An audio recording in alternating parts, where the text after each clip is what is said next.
When you open any learning report from the Analytics dropdown, you first see summary cards. Typically, you will see one summary card. This is because most learning reports are set up to show you data about a single Teacher Learning Kit license.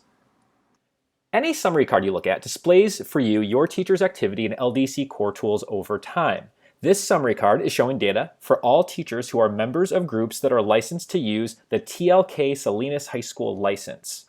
There's just one group associated with that license, so even if I toggle to the groups view, it will display the same data, all 13 members of the single group under this license. You'll see down here that it displays who the group's coaches are. Often, a coach will look at a learning report in Analytics and wonder how they can control who is displayed in their learning report. The answer is group management. In group management, you see all groups that you manage, and you have the ability to create new groups.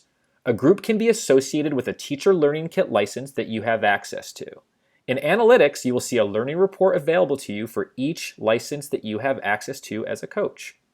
Therefore, if a teacher is missing from one of your learning reports, it means that that teacher is not currently a member of any associated TLK licensed groups.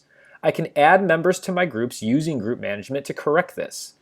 Please note that while adding a teacher to a licensed group immediately gives them access to Teacher Learning Kit content, your associated learning report will not update to display them in your Analytics until the next day.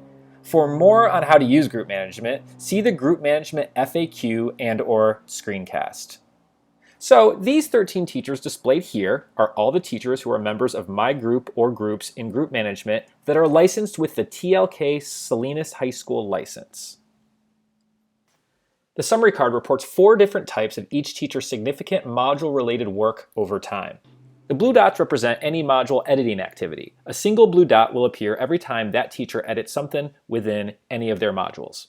The yellow diamonds represent any feedback that the teacher has been given by any of the group's coaches. Feedback can be comments left in modules or peer reviews completed by a coach for any of the teacher's modules. The red triangles represent when student work has been attached to the module, which often indicates that a module has been taught. A green star represents either the teacher's earning of a certificate or of a badge. What a coach should strive to see is a steady pattern of blue dots for their teachers during days or weeks that the teacher should be developing a module. One or more blue dots should trigger the coach to look at the module that the teacher is working on and provide feedback.